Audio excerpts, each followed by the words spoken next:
Praise God. Okay,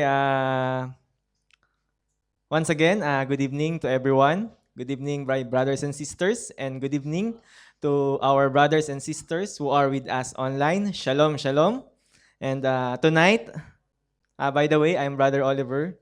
And tonight, I want to share with you a message entitled, Share Your Faith, Do Not Fear. Amen? Can you tell your seatmate, share your faith, do not fear. Amen. Praise the Lord. So our message for tonight is inspired in the scripture of the Lord from the books of Acts chapter 18 verse 9 to 10. Let us read together. 1, 2, 3. One night, the Lord spoke to Paul in a vision and told him, "Do not be afraid. Speak out.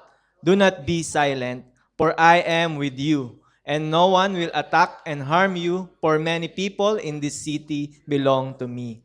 Amen. Hallelujah. Father in heaven, we thank you and we glorify you. You are so good and you're so great. Father, we adore you. And we know, Lord, that you are in control of everything, Lord, and even, Lord, into this situation where we are in right now. Father, let your mercy, Lord, be upon us, Lord. And even tonight, Lord, as we hear your word, let the Holy Spirit continue, Lord, to work in us, work through us, Lord. May the word, Lord, that we will hear tonight, Lord, may speak to us, Lord, in a personal and deep way. In Jesus' name. Amen. So in this scripture of Acts chapter 18, Paul is actively establishing church in Corinth. So supporting himself as a tent maker. So he's also working like us. Wow. So we are like Paul. Amen. Do we believe all of us here is a missionary? Amen. So you and I are Christ, di ba, followers, and we are all called to be His vessel, di ba? To be the vessel of His goodness and His faithfulness to all. But even though we are followers of Christ, we are not exempted to face, di ba, challenges, to face oppositions, to face trials. Amen? So Paul is operating, he is already a matured, di ba? He is appointed, divinely appointed as an apostle, but he also portrayed that even him is vulnerable of experiencing fear, fatigue, but he has a deep reliance on the Holy Spirit to continue his ministry. So even as Christians today, there are moments in our walk with God when fear and discouragement tempt us to be silent. Amen. Paul experienced opposition in Corinth, yet the Lord met him with his word of encouragement. The Lord says to him again, "Do not be afraid, but speak and do not keep silent, for I am with you." Amen. So God's command was not based on Paul's strength, but on his own presence. When we know that God is with us, we can move forward. We can move forward in faith even the outcome is uncertain or unsure. Amen. So I just want to share with you a testimony of mine. So yeah. So this picture was taken 4 years ago. This is in one of the unreached nation here in Middle East. So I was able to join a short-term mission trip to share Jesus, to share the gospel, to share His goodness and His faithfulness. And how, diba? How a normal person, how a normal Christian like I was able to go on this kind of trip. You may think that this is a special calling, but this is not a special calling. This is a calling for each and every believer like I and you. Amen. So we are all called to be a vessel of the gospel, to be a vessel of His goodness and His faithfulness. Yes, it is not easy. You will have struggle before going. You will have challenges in filing a leave, approval, di ba? You will experience a spiritual battle while preparing to go. You will face financial difficulties, and also you will have some fear of what will happen ahead. Amen. But same as Paul, in this passage, God has promised him with an encouraging word. And that is what I want to share with you tonight. How I was able to overcome, how I was able to go and share His goodness, even to this place that is not familiar to me, which is far from my home, which is far from my family. Amen. So I want to share with you these three main points why Paul continued his ministry in Corinth. So we all know that Apostle Paul is a missionary. Amen. So these are the three promises of God from Acts chapter 18 that Apostle Paul hold on to continue his ministry. First is his presence. So as we read earlier, God says to Paul in a vision that I am with you. Amen. Secondly, God promised His protection. God says in Acts chapter 18 that no one will attack and harm you. This is what He says to Paul. And lastly, third point is His plan. So, God says to Paul, I have many people in this city. Amen. So, to move forward in point number 1, His presence, I am with you. Amen. Uh, Jesus frequently promises, I am with you. You can hear this in many passages in the Bible. Amen. This is to offer constant comfort, divine guidance, and active support to all of us, His follower. It is a powerful assurance that believers as never alone no matter what trials, fears, or uncertainties we may face while we obey Him. Amen. While we are obeying our calling. Amen. So this promise was also famously given alongside with the Great Commission. So where Jesus told His followers to spread this message, it reminds believers that they are never left to do work on their own strength, but with Him who called us. Diba? Sabi sa Matthew chapter 28, verse 18 to 20. Can we read all together? Teach these new disciples to all the commands I have given you, and be sure of this, I am with you always, even to the end of the age. Amen. So, it may not be easy, but remember that the presence of God is with those whom He has chosen. So, if you believe that you are chosen by God, that's why we are here doing this prayer meeting, doing this fellowship to strengthen one another. God is with us. Right now, God is with us. Amen. As He promised, I am with you. So we claim it. Amen.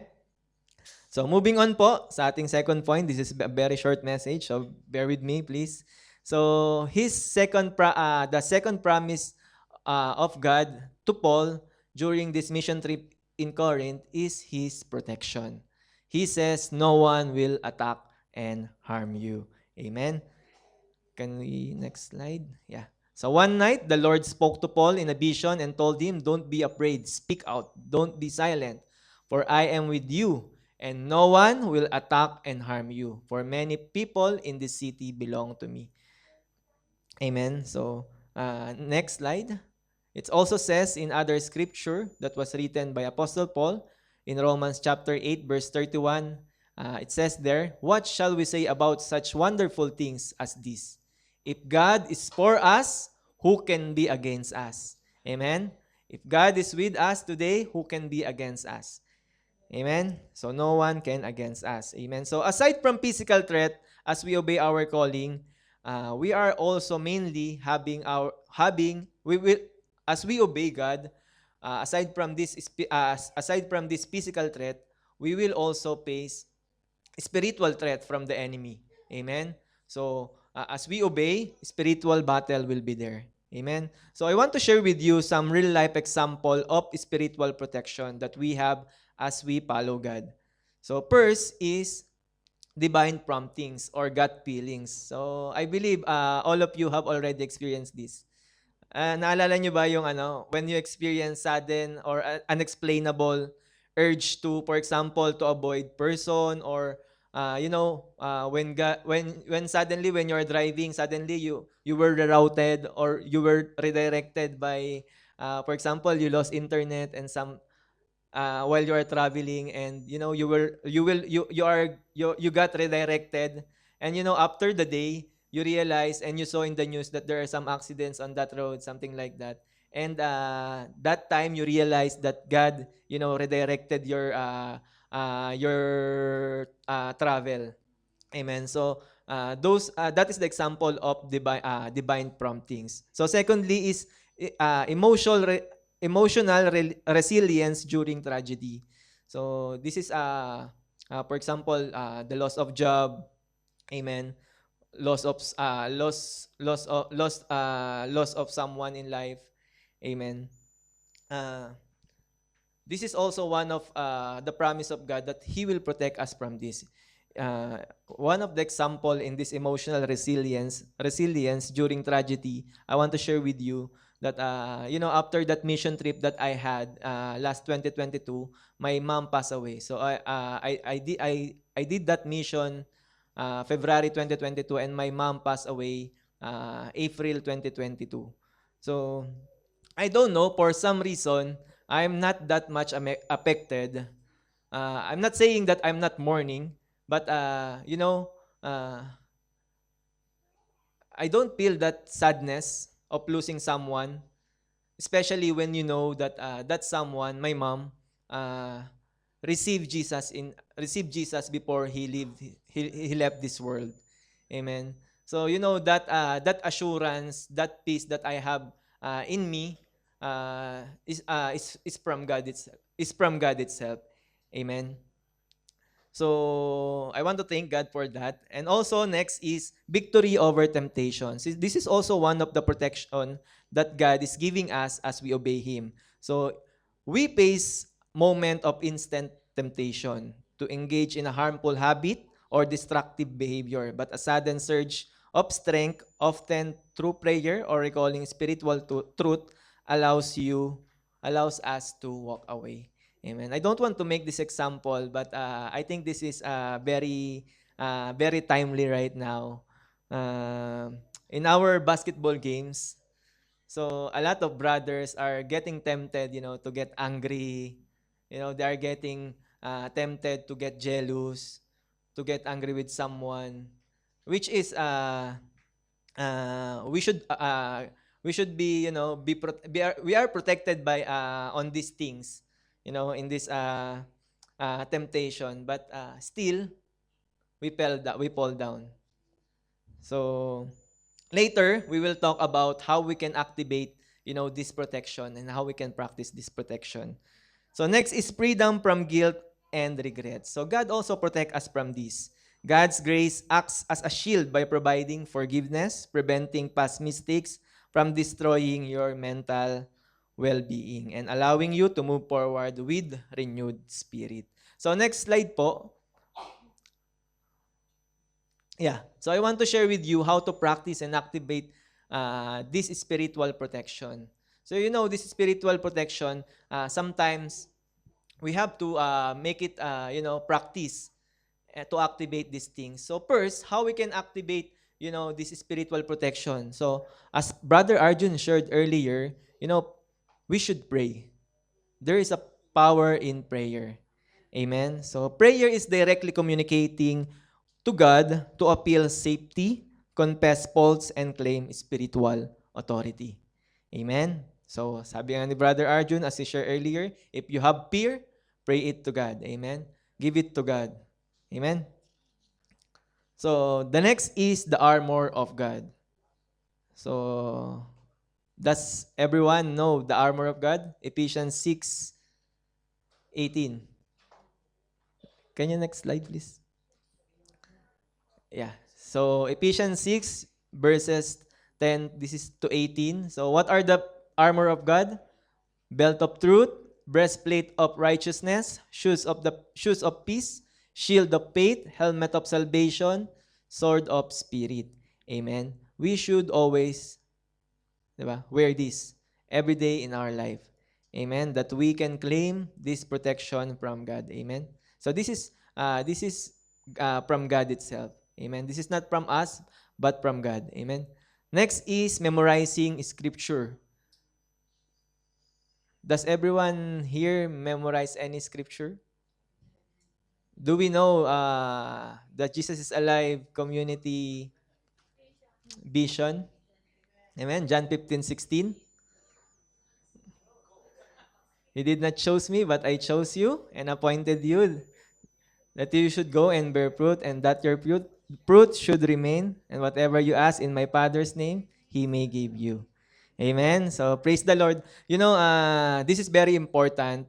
I don't know, but I am thankful that this community is, challenging us to memorize the scripture because truly we can use this in our daily lives. If you remember when Jesus Christ got tempted, di ba, by Satan, it says here in Matthew chapter 4 verse 4, anong sabi ni Lord? But he answered and said, "It is written, man shall not live by bread alone, but by every word that proceeds out of the mouth of God." Amen. So, all things that is happening in our daily lives, includes spiritual battle.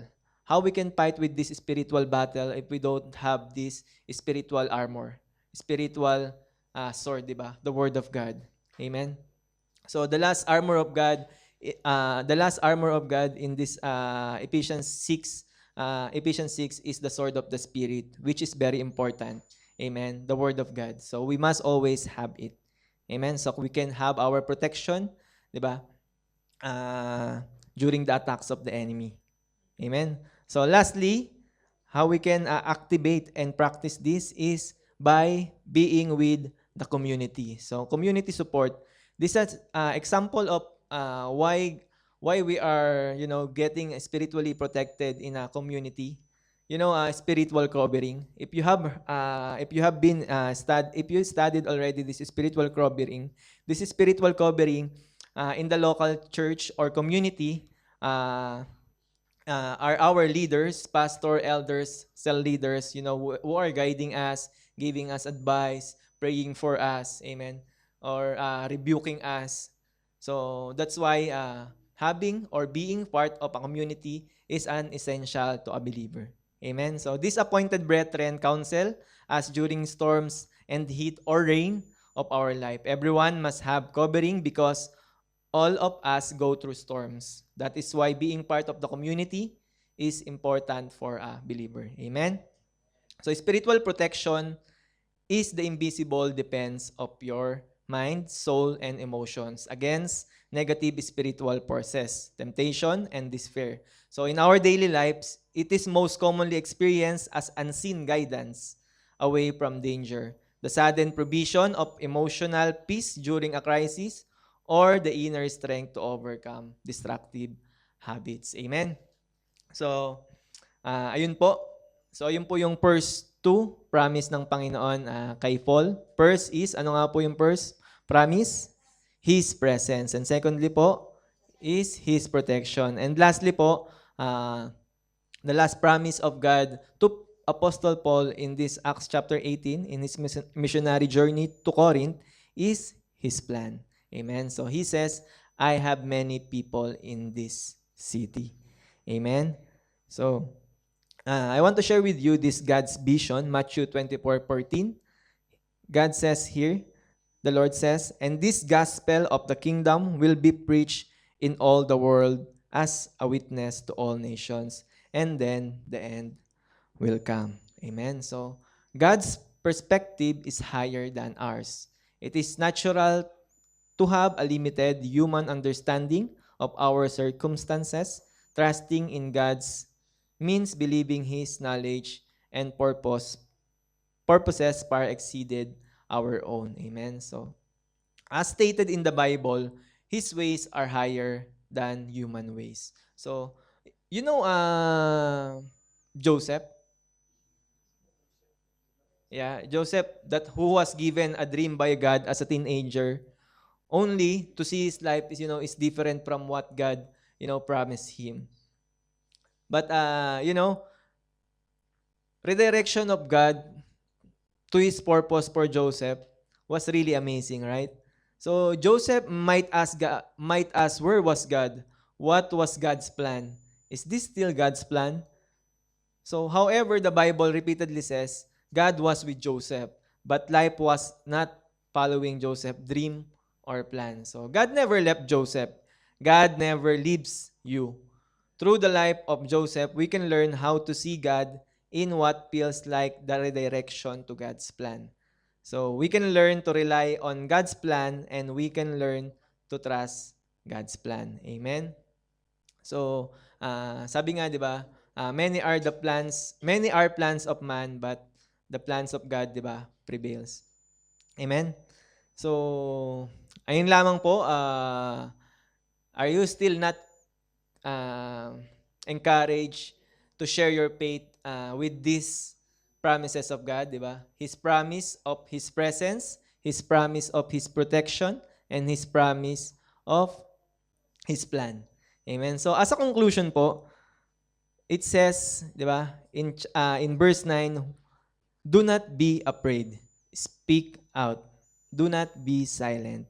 Amen. So as a Christian, we are called to be faithful in sharing Christ whenever God has placed us. The Lord reminded Paul that he already had many people in this city who would respond to the gospel. In the same way, God is at work in the hearts of people around us before we speak. Our responsibility is to obey, trust His guidance, and continue proclaiming His truth with love and courage. So God goes before us, stands beside us, and works through us for His glory. Amen. So your obedience could mean someone's eternal salvation. It does not seem so scary when you value others' eternities above your own fear.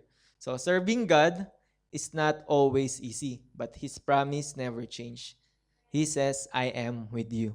So do not be afraid. Speak out. Do not be silent. Follow what is God is asking you to do. Amen. So let us close in prayer po. Hallelujah. Father in heaven, you're so good and you're so good. We thank you, Lord, for all the words, Lord, that you have given us tonight. Thank you for calling us to be your servant, to share your good news, to share your love for all the people, Lord, to live for your glory. Just as you spoke to Apostle Paul in Corinth, I pray that you would speak to our heart today and anchor us in your promises. Remove any anxiety, remove any fear, or intimidation we feel when sharing our faith. When we are tempted to hold back, remind us that your command, do not be afraid, keep on speaking and do not be silent. Let your presence give us a deep, unshakable awareness that you are with us in every conversation and in every moment. Let your Holy Spirit give us the right words to say when we place our safety, reputation, and well-being into your hands. Protect us from discouragement and spiritual opposition as we advance your kingdom.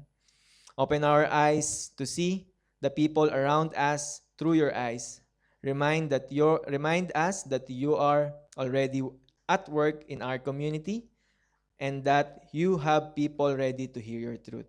So, Lord, give us the boldness to step out in faith today, trusting that you are with us in every step of the way.